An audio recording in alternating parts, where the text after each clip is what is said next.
Good morning. So we're wrapping up our series on Romans chapter 8, and I was told that I was going to speak. Forrest kind of gives out the assignments. It was a couple months ago, and he said, now the idea is that you're going to think of something that is the best, something that you think is just the best. But I'm the last one, and all of the other teachers, they took all the stuff I was going to take. So, which really bums me out, whatever. So I'm going to make it really, really, really simple. So anyone born in the year 1990? Anyone born in the year 1990? This is a big crowd. No one born in the, how about 89? Well, where?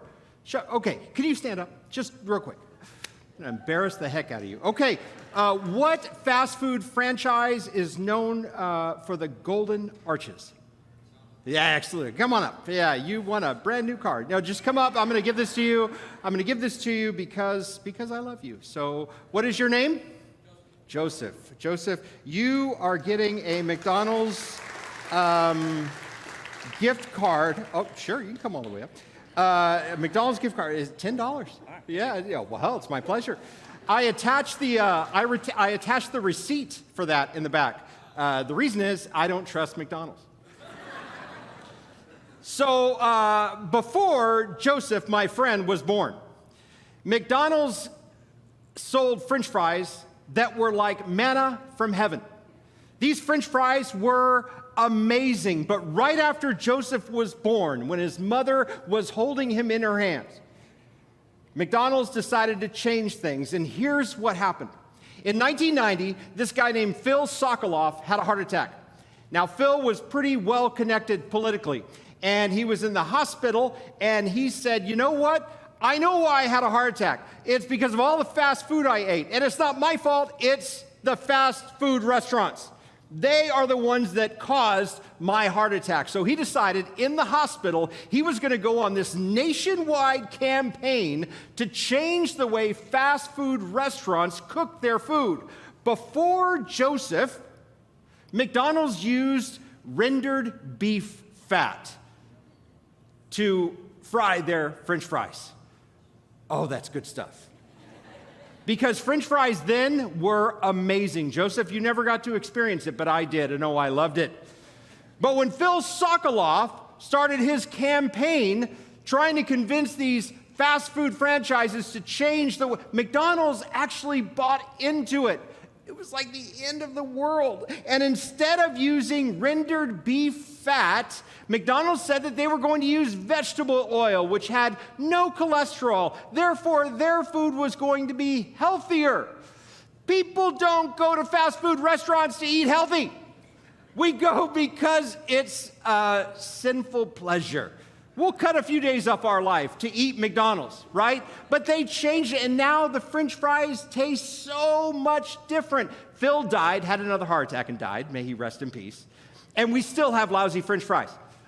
McDonald's took an amazing recipe and tweaked it just a little bit, saying, you know, we can make it just a little bit better. Bad decision. We'll get back to that. 2,000 years ago, Jesus was on this earth, and he spent the last 3 years of his life ministering, telling people that he was the Messiah, that he was the Son of God, and not a big deal because other people had said that before. But Jesus lived that way, shared the message, then he died, and then 3 days later he rose from the dead just to prove to everyone, hey, I'm legit. And then hundreds of people started to grab hold of that message, and Christian communities were formed. And there were lots of them, and they grew really, really fast. And that really scared a lot of the political leaders at the time, because they were looking at this group saying, hey, they're getting a little too big for their britches. I mean, if we don't put a stop to this, we're going to get taken over. We are going to be nothing, and they're just going to make all the decisions. We got to stop it as soon as we can. See, Jesus was teaching things that were far different than what religion had taught before. You see, it was no longer, when Jesus came, it was no longer about rules that they heard about, rules that they followed. It was about relationship. It was no longer about condemnation. It was about acceptance. And all of these non-Jesus people were like, no, this is too easy. We have to stop them now. They keep growing, singing this happy, happy, joy, joy message. The world's going to go to hell. And so there were groups of people that considered their main job to take these Christians out. They would torture them. They would beat them. They would imprison them. And the group most responsible for that were called Pharisees. And the head honcho, the guy who had plaques up in his house, Pharisee of the Year, was this guy Saul of Tarsus. And Saul was known throughout the region to be the guy when it comes to taking out these Christians. And so he would beat them, he would torture them, he would put them in jail, and other Pharisees were like, yeah, Saul, yeah, Saul, yeah, Saul.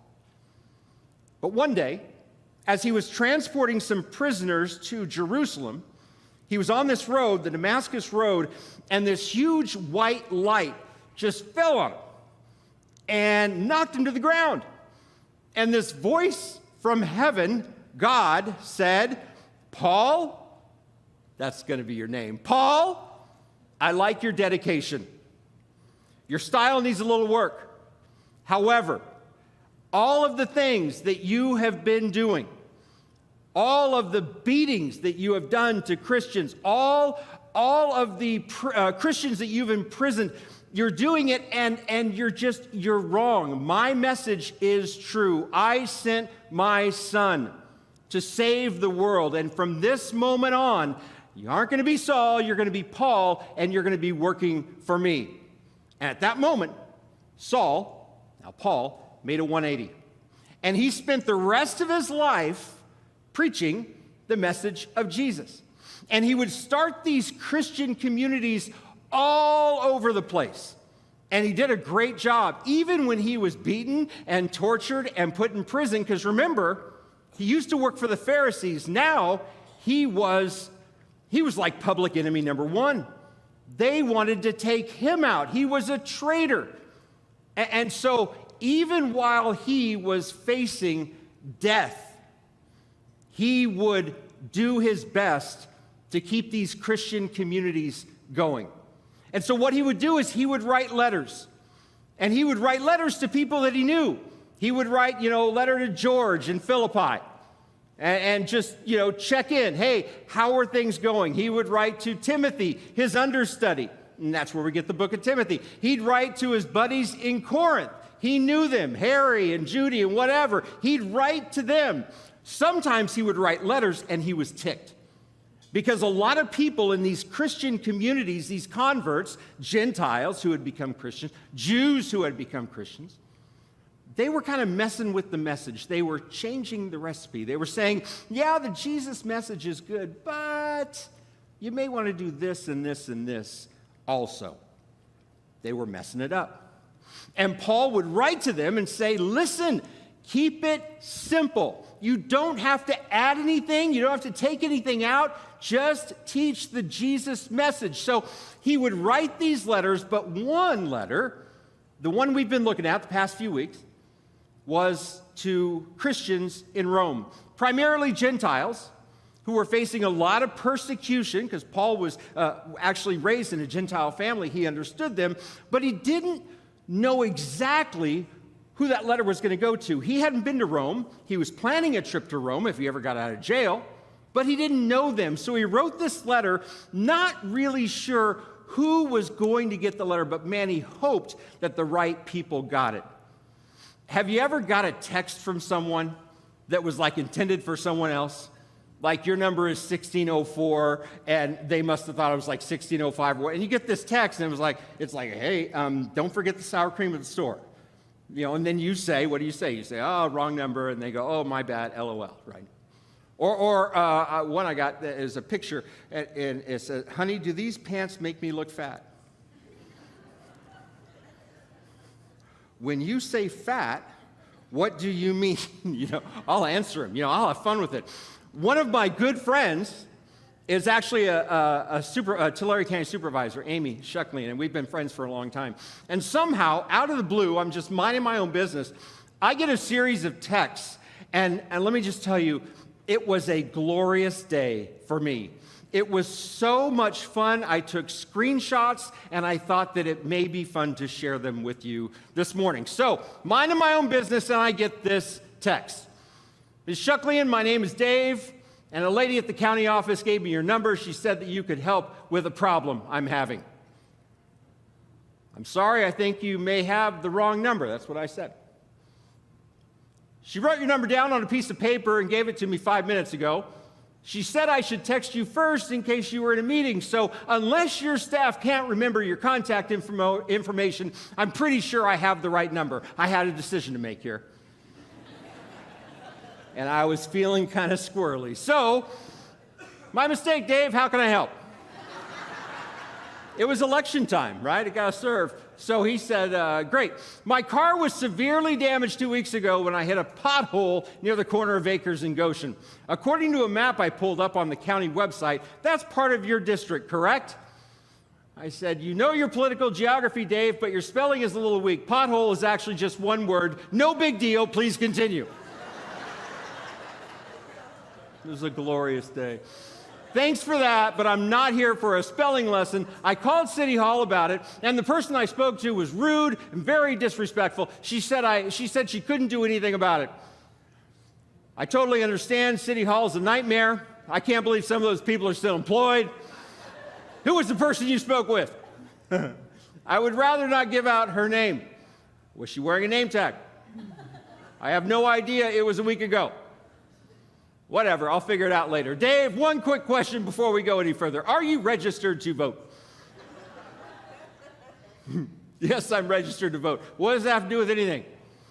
Never hurts to ask. Okay, Dave, I'm ready to serve. How can I help?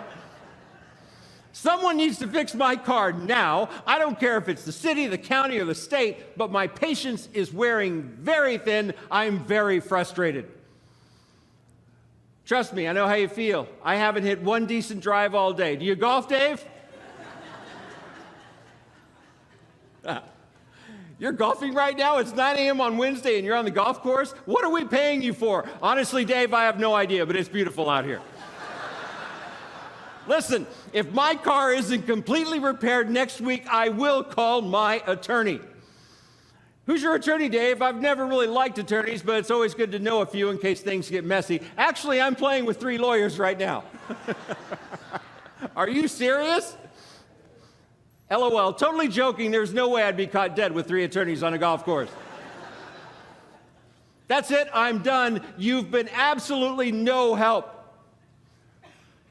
No worries. Text me anytime. Oh, that was a fun day. Laughed and laughed and laughed. So Paul was writing this letter to these Gentile Christians in Rome, hoping that it would get to the right person. But just to be safe, he wanted to make sure that whoever got this letter knew and understood the message of Jesus. And here it is. It ended up being the greatest chapter because it just offers such a concise understanding of who Jesus was and why Jesus showed up to begin with. Here are the last few sentences of what Paul said in Romans chapter 8. He was writing to these people who were facing great persecution. They were getting beat up every single day for what they believed. He said, if God is for us, who can be against us? He who did not spare his own son, but gave him up for us all, how will he not also, along with him, graciously give us all things? Who will bring any charge against those whom God has chosen? It is God who justifies. Who then is the one who condemns? No one. Christ Jesus, who died, more than that, who was raised to life, is at the right hand of God and is also interceding for us. Who shall separate us from the love of Christ? Shall trouble, or hardship, or persecution, or famine, or nakedness, or danger, or sword? As it is written, for your sake we face death all day long. We are considered as sheep to be slaughtered. No, in all these things we are more than conquerors through him who loved us. For I'm convinced that neither death or life, neither angels or demons, neither the present nor the future, nor any powers, neither height nor depth, nor anything else in all creation will be able to separate us from the love of God that is in Christ Jesus our Lord. I'm out of here. Peace out. That's how he wraps it up. He wrapped it up by saying, listen, I know that you are facing persecution. I know that the decisions that you have made to follow Jesus, the life-changing decisions you've made, are setting you up for some bad times ahead. I get it. The tough thing, especially with these Gentile Christians, is they were facing persecution from other Christians. You had these Jews who had decided to believe the Jesus message, but these Jews were the ones who were tweaking the recipe just a little bit. They were saying, to be a good Christian, yes, forgiveness, grace, mercy, acceptance. But if you want to be a really good Christian, you have to do certain things. And the number one calling card for Jews throughout all eternity, circumcision. Whoa. See, these Gentiles, that wasn't part of their deal. We don't talk about this today, right? I mean, that's just not something we talk by a show of hands. Guys, no, I'm not going to do that. Although that would be awesome. No, we don't. We're not asked that on a job application. Back then, yes. That question isn't on the cards, on the seat backs in front of you. At least I don't think so. Maybe, I don't know. I don't think so. That isn't something that we talk, but back then that was a huge deal. And these Jews were saying that the Gentiles weren't really good Christians because they didn't take the final step. And Paul heard about this, and he says, you guys, you're facing enough trouble outside. People who want all of you dead. Why in the world are you fighting amongst yourselves? Isn't it great now that we live in a society where churches don't fight one another? When I was a pastor, I got a phone call. From another pastor in town, and he called me and he said, "I don't know if you know this, but there's a guy in your church who's been separated from his wife for a long time, but they are not yet divorced, and he is dating another woman, and we hear that he is attending your church." Now, we were running 1,000 people, we had a lot of people. I didn't know who was showing up. And he said, "What are you going to do about it?" And I'm like, "What? What do you mean, what am I going to do about it? Do you want me to give you his name?" "No, I don't want his name." He said, "Well, he shouldn't be in your church. He shouldn't be in any church. He shouldn't be allowed in the church doors." And I said, "Are you high? What are you saying right now? You're saying that sinners shouldn't be in church?" And he said, "Well, that one shouldn't be." And I said, "Listen, brother, I got a master's degree in sin, and they pay me to be up there every Sunday." And he's like, "Well, churches fighting against one another. The message is simple. Jesus came for all, right? Acceptance, grace, mercy. Why in the world would we start limiting people to come in the doors just because we don't agree with everything?" Paul was saying the same thing. Listen, you guys, Jesus came for all of you. And we know life is hell right now, but you need to know that even though life is really bad, even though you're facing persecution, Jesus is still on your side. And no matter what happens, because of the people that are coming after you, it doesn't matter because Jesus is on your side. I mean, Paul was saying, hey, we know you're facing tough times. Now, tough times for us, a little different than tough times for them. Tough times for us, $6 a gallon gas. That's tough times, right? Your car blowing up on 198, that's a tough time. Remember how some people thought the world would stop spinning on its axis when we had to wear masks inside Costco? I can't believe we have to wear masks. This world's going to hell.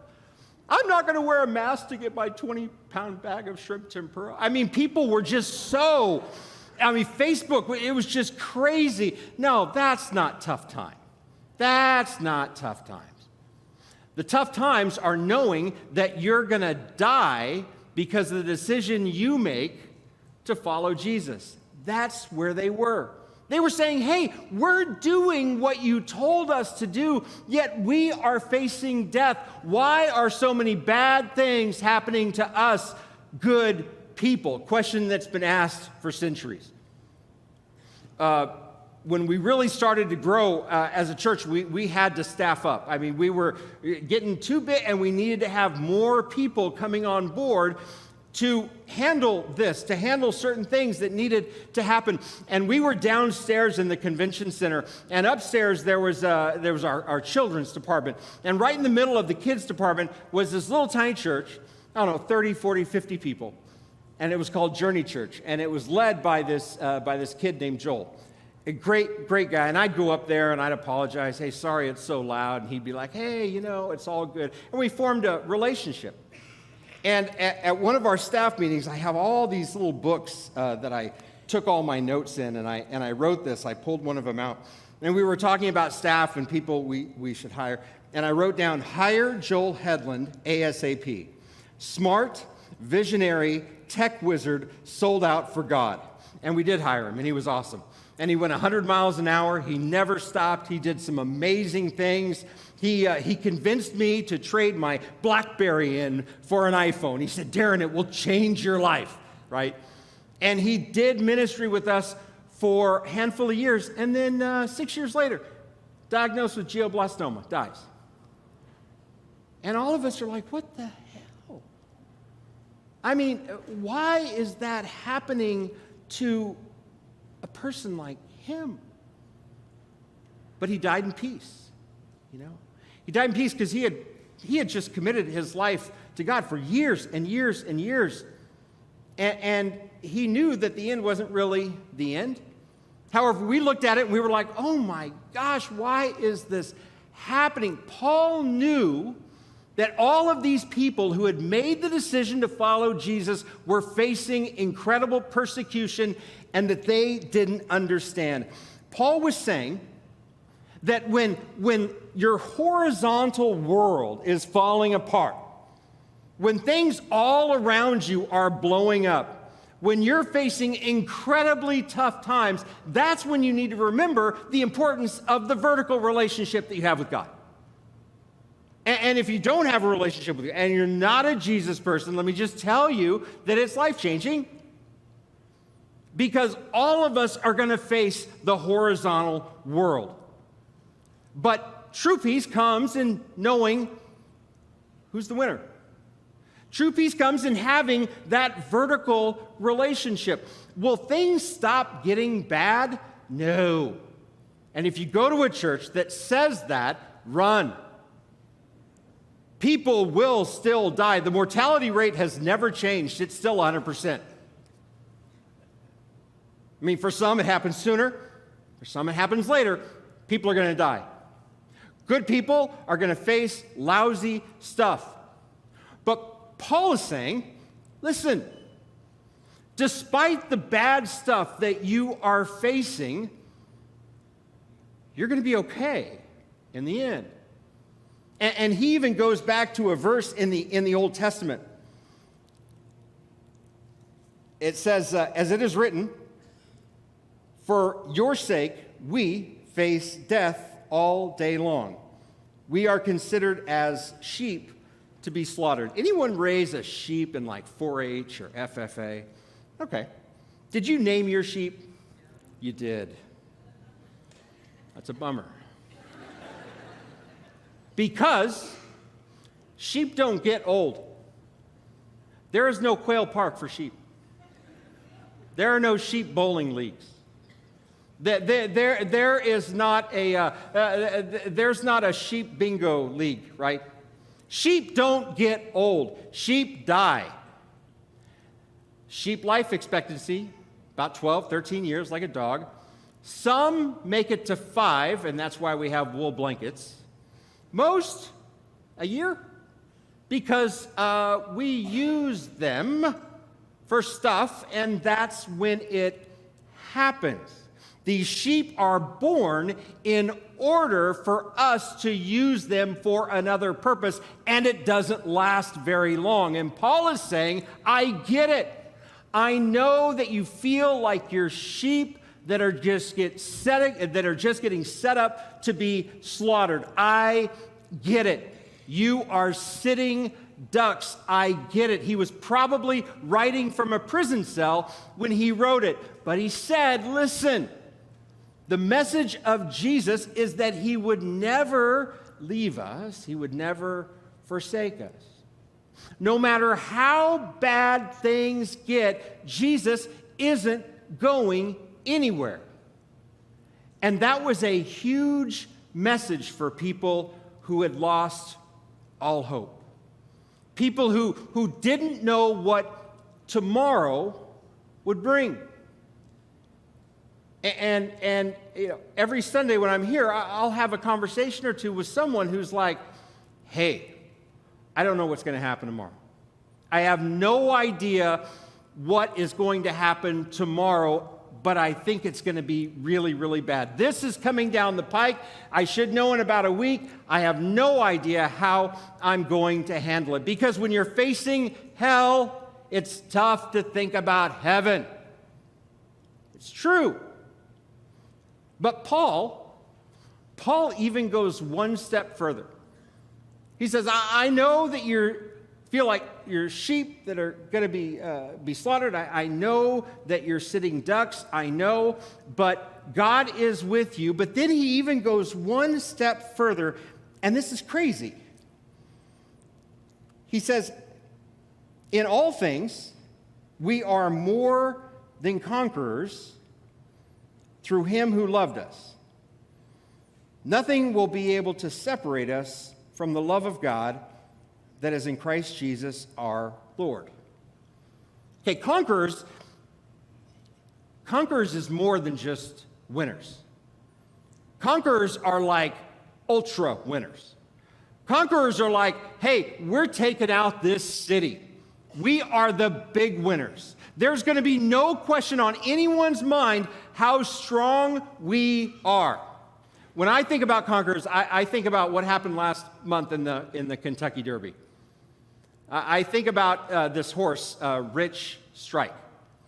And the backstory is great. In 2015, the trainer, Eric Reed, he trained Rich Strike, and he also had 3 barns full of horses that were being trained to run in the Kentucky Derby, the Preakness, Belmont. And there was this huge fire that overtook 2 of the barns. 23 horses died. 23 horses dead. 15 survived. One of them was Rich Strike. And so Reed was like, hey, it was hell on earth. We had no idea what we were going to do. But of those that survived, there was this one, and he said, I always knew this horse was going to be a fighter. And if you haven't seen it, I want to show it to you. This horse, 80-1 odds to win the Kentucky Derby. Here's the final stretch. In 1 minute, 10 and 4/5 seconds, and now Epicenter comes splitting horses and is moving up quickly as Crown Pride takes the lead around the far turn. It is Crown Pride battling with Messier. They're stride for stride. Epicenter and Zozos in behind them. Cyberknife swings up on the outside. Sandon gets the rail run, and they're into the stretch. And it's Messier, Crown Pride, then Epicenter is coming up on the outside. Epicenter has taken the lead as they arrive into the final furlong. Sandon is coming after him. Epicenter and Sandon, these 2 stride for stride. Simplification down the outside is next. They're coming down to the wire. Epicenter, Sandon, Rich Strike is coming up on the inside. Oh my goodness, the longest shot has won the Kentucky Derby. Is that not phenomenal? You're clapping for a horse. What, you're clapping for the horse? We'll call the horse. We'll tell him you clapped. That's phenomenal. 80-1 odds. That horse is a conqueror, and he won, and he got a big necklace with roses on it. You know, to me, when I hear the word conquerors, that means that we are always going to win. You're going to conquer. You're going to win far and away more than anyone else. Everyone's going to look at you and say, yes, you are the man, you are the woman, you are the conqueror. So if Paul is saying that we're conquerors, why the heck is all this stuff still happening to us? Why are we losing and not winning? But Paul is saying, no, you're conquerors because the guy who promised to be at your side has fixed the race. The end is very clear. The guy who showed up and called himself the Messiah, the Son of God, and who talked about eternal life, that guy, he proved he was legit.